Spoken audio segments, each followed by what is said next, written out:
Woo! I get excited just thinking about the end of this book. So we're on chapter 32, and on chapter 32, the very end of that chapter, the very end says, "This was the best Westminster ever." If you've never seen the Westminster Dog Show, it's a real thing. They have it every year, and I believe it's at Madison Square Garden. It's a big deal. People get all their dogs all pampered up. They brush them, trim their nails. The dogs are like perfect. They're like super well behaved, and I love dogs, so I could sit and watch that for days. But it's kind of boring because it's just people walking dogs in circles, and then the crowd is like, "Oh, look at that dog! Oh, its ears are straight. Oh, its tail is so nice looking." Where's the Westminster Dog Show at? Which state? I believe in New York. What? And so it's a real thing, and it is really boring if you've ever watched it, unless you love dogs like I do. And so at this in particular Westminster Dog Show, Sam is being chased by Cassius, and where are they heading? Or maybe Cassius is chasing Sam, but where are they heading? I think I just said the same thing twice. Up to the scoreboard. Yeah, they're going up to the scoreboard, which is usually up at the very center of an arena, all the way up at the top by like the lights and the curtains and the banners, and that's pretty high up. And if you've ever been to a stadium, it reminds me of Allstate Arena in Illinois.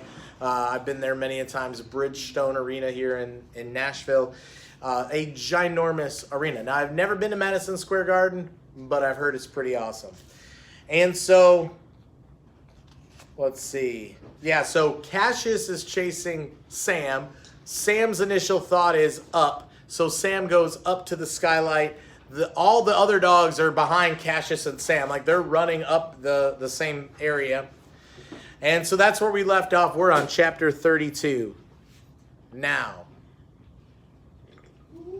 Sam reached the top of the stairs, the arena ceiling blocking further ascent. Cassius was nearly there himself. Sam looked around for an escape. A single narrow steel catwalk stretched the length of the ceiling, reaching the huge angled score boxes hanging from the center of the roof just below the skylight. Sam dashed across. Cassius reached the girders himself and followed. Heidi was close behind. Ooh, Heidi went up there too.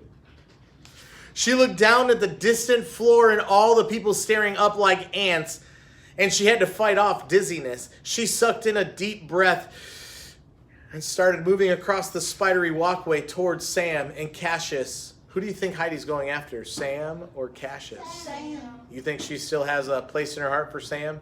Yes. Just a little. And I think if you go back to the last chapter, the reason why Cassius is chasing him is because Cassius heard in her voice or knew at that moment that she would never love Cassius as much as she loves Sam. The only reason that she didn't try to find Sam because she thought he was dead. She thought he was dead, and she recognizes him. Could you imagine if you've ever had a dog, like getting your dog back, especially if you've ever had to put your dog to sleep or if you've ever lost an animal, like here it is right in front of you this whole time you thought it was dead and it's back? Like, man, I can't imagine the emotions she's going through. All right, let's keep going. Sam reached the score boxes and leaped to the top of the first one of the four. Each pointed slightly downward toward the seats in different directions. He lost his footing and nearly slid off his rear foot at the edge. The red carpet was directly below, almost 200 feet. Imagine, look up. 200 feet. That's high. Cassius landed several yards in front of him, facing him straight on. His voice was calm, cold, cruel, and familiar. It's time, dear departed Sam. 3 years later, and you're in the same place, aren't you? Aren't you, old boy? Another broken, lost, unwanted stray. Just take a single step backwards and make things simple. It's so easy. You did it before. What happened the last time you took a step back? Yes, he stepped into the trap. He stepped in that trap and bam! Off goes his leg. Cassius was right, thought Sam. There was nothing left. No reason to keep going, really. No purpose remaining. There was that word for a dog again. Purpose. Do I have one left now, thought Sam. He looked down at the floor far below. Stepping off would be easy. Cassius! said a voice behind them. They both turned to see Heidi on the box with them, crouched on her hands and knees. Cassius's heart sank as he saw the look on her face, a look of coldness and contempt. Cassius, it was always you, wasn't it? You took the baby. You turned us against Sam. It was you. Suddenly, the great, beautiful show dog knew that his life could never be the same now that Heidi knew. She would hate him, fear him, resent him, and finally, he would become that which no dog could ever really endure, unwanted. And in that same instant, Cassius's heart took the full impact, and it did what all dogs' hearts can do. Whether bright or dark, warm or cold, pure or foul, it broke. Cassius turned towards Heidi.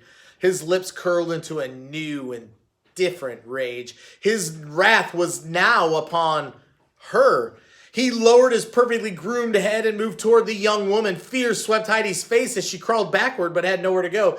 Cassius bent his long legs low, ready to spring toward Heidi with muscles taut. He opened his jaws, but Sam leapt first. With a guttural scream, the small dachshund was suddenly upon him from behind, wrapping his long jaws tightly around the perfectly shaved neck while he wrapped his front legs around the poodle's frizzy chest. They fell on their side, teeth flashing, jaws snapping, their legs and feet kicking in the air and each other in a blurry frenzy of violent movement. Far below, the crowd seemed to watch, too stunned to move. The announcer on the loudspeakers urged calm until order could be returned. There's a good picture of that, how small the people are, and that scoreboard there. They're above the scoreboard.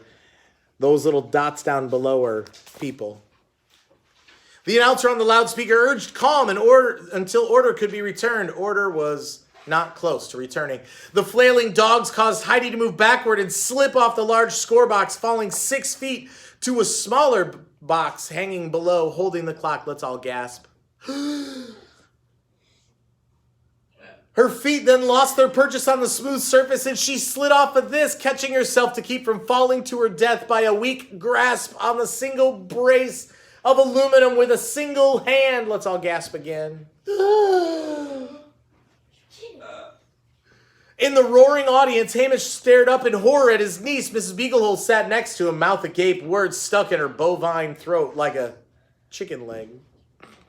Sam's commando squad of mutts watched the fighting dogs, and the now dangling Heidi from the catwalk 50 feet away at the edge of the arena ceiling.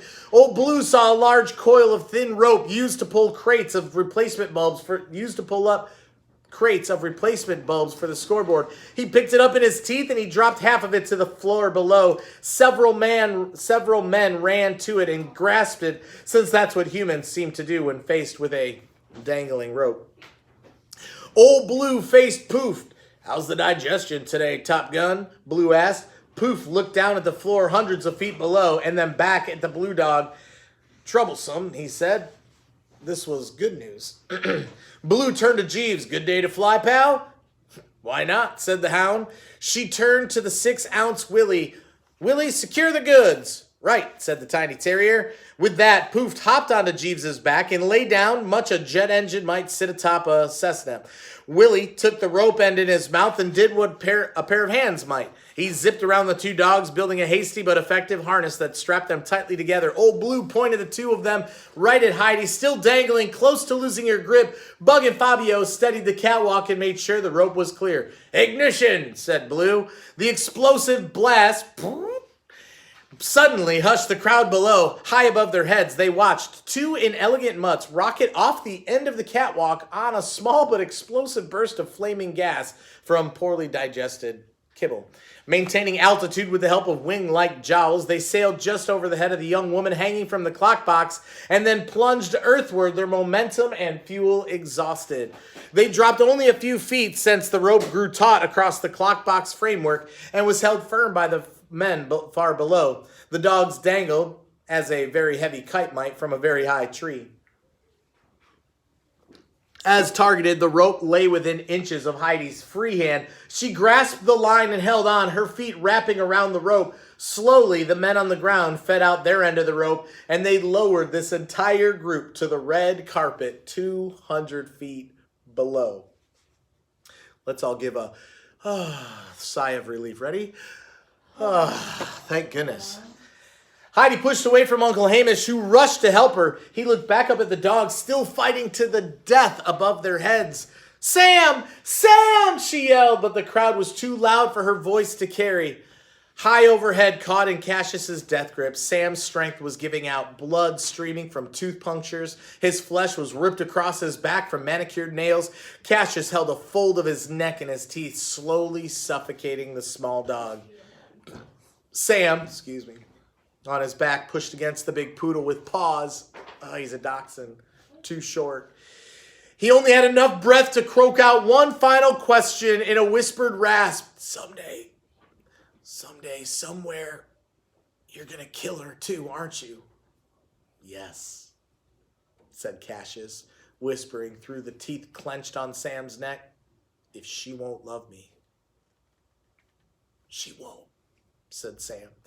Sam moved his eyes up past the reddening face of Cassius, and he saw Tusk and Madam staring down in horror from the skylight, through the roof skylight. Now, called Sam, despite the jaws that pulled at his neck. What are Madam and Tusk doing on top of the roof in the skylight? They're waiting for the sign, and they're going to do what once they get that sign? Drop the mud. They're going to drop a giant, 10,000 gallons worth of water that's been mixed with dirt. That's a bunch of mud. And Sam just gave this signal and said, now. And right above them is the skylight. So where's all that mud going to go? Down. Onto who? On the Not on the crowd. Not the people. The people that's like... Everybody. On the Westminster Dog Show. Okay, so we have the people below. The scoreboard.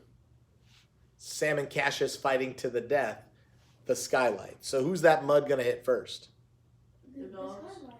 It's going to hit the dogs. It's going to hit Cassius and Sam. And Sam just gave him the signal because Sam's about to die. Cassius is killing Sam. And so with his last breath, he says, now they're about to release that mud. On the roof, Madam turned to her huge partner and yelled, now, Tusk, now, do it now. Tusk turned and leaped. His full weight hit the fourth leg of the water tank support, buckling it. The tank groaned as the other steel legs bent and broke and finally gave way to gravity. As Tusk and Madam dove to safety, the round tank landed flat on its side, bursting its roof with a cannon shot explosion, releasing its 10,000 gallons of pudding-like mud onto the skylight. The glass shattered. The liquid burst through like a brown waterfall, hitting the top of the scoreboard just below it. Cassius never knew what it was that slammed into them, carrying both dogs over the edge and falling, tumbling, spinning to the never-to-be-clean-again red carpet 200 feet below. This picture makes me sad because I'm okay with Cassius being knocked down to the ground 200 feet below.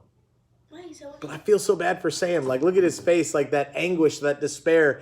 I have to say, Berkeley Breed, the author of this story, as an illustrator, you could see the hope and energy and friendliness and niceness of Sam right here on his face. And then when you look at his face on this last page, that hope and despair, and he's beat up. He's got scars on him. He's, been in a horrible dogfight. Cassius is the poodle that's falling to his death. He's the one that set Sam up from the beginning. So is Cassius dead now? Let's find out. Chapter 33. Risen.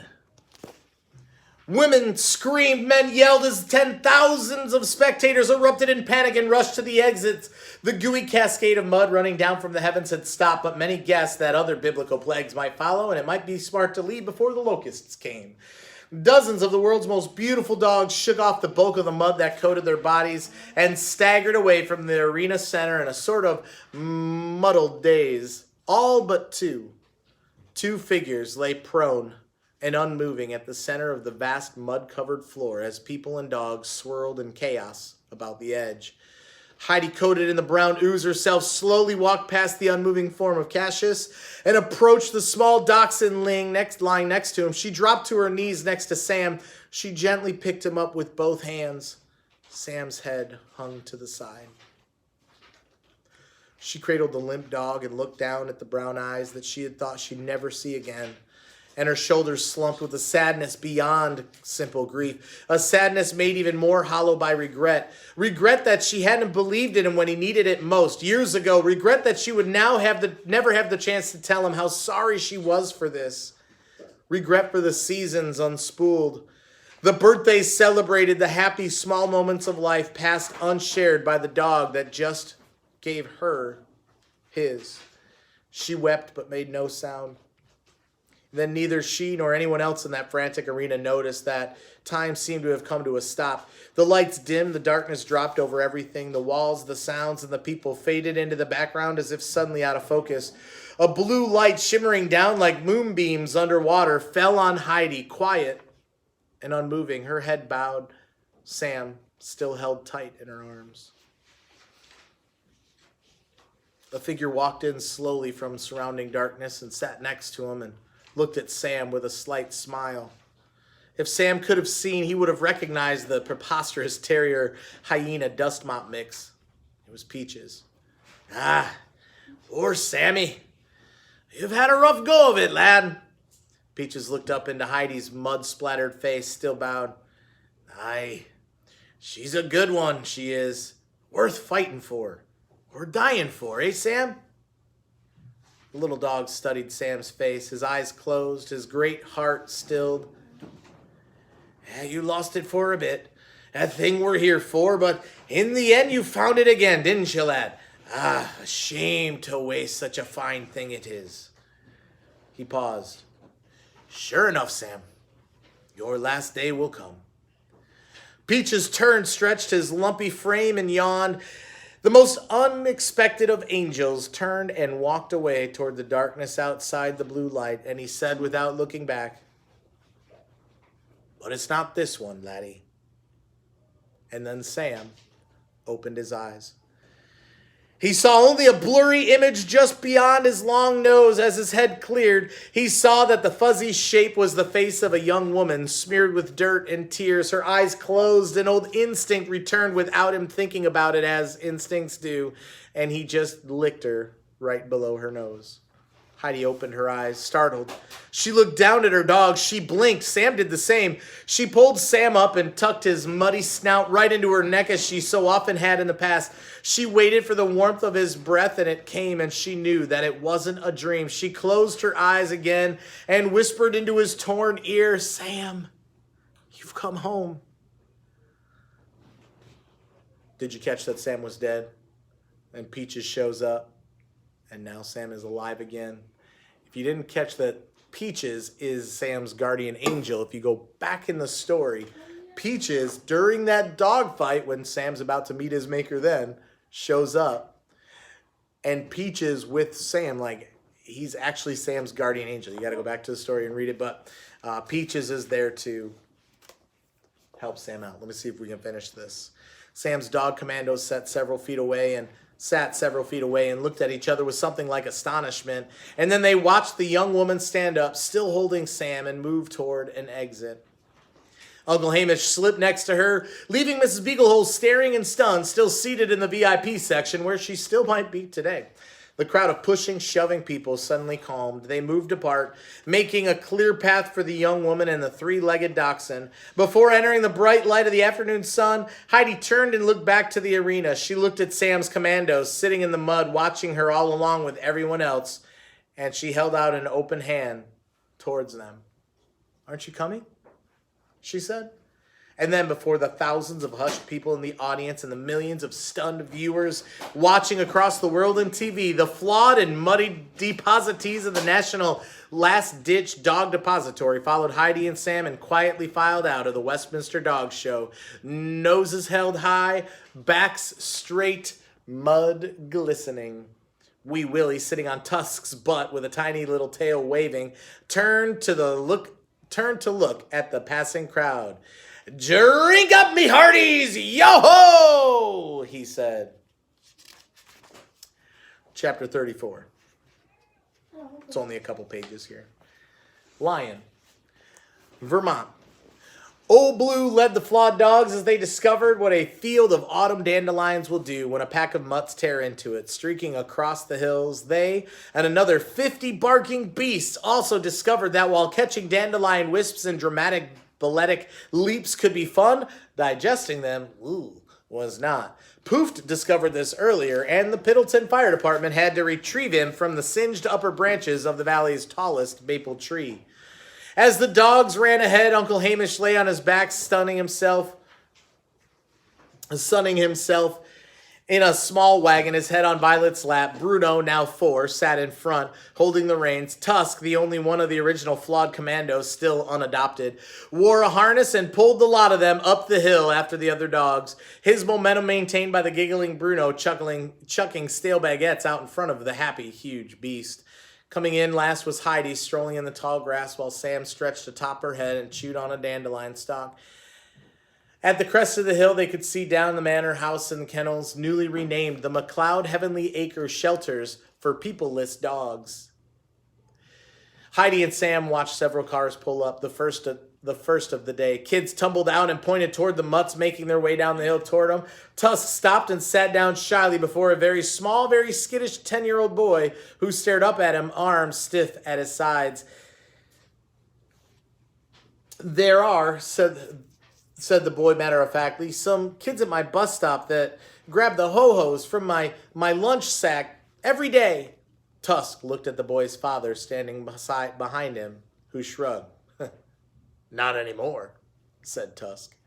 And the boy turned and sat down beside the dog's huge legs and lay back into the furry chest, his head fitting neatly below the long chin. He looked up at his dad with a grin. "This one." Sam watched as commandos meet their human visitors, just as varied and imperfect and splendidly flawed as the dogs were, and he knew that here, love would have a better chance to find its way, as it usually does with dogs. Sam noticed something else. A pickup truck had stopped and a young man had gotten out. The truck was new, and the nice clothes were not familiar, but the man was. Sam dropped to Heidi's shoulders, then to the ground. He loped down the hill on his 3 legs until he got close enough to the visitor to know that the man's hands were probably a bit less rough now. He approached. The man knelt down low to do what Sam had never allowed him to do before, and gently stroked the top of his head. "So, little buddy, it's Sam the Lion now, is it?" the man said. "Always was," Sam said. And he closed his eyes.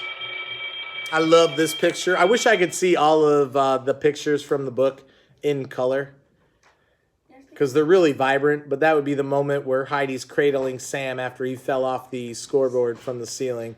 And then you got Peaches right there next to him Yeah, I thought that was Peaches. as the guardian angel. There's Cassius in the background. That is the end. If you would, go ahead and put your books back. I hope you enjoyed that story.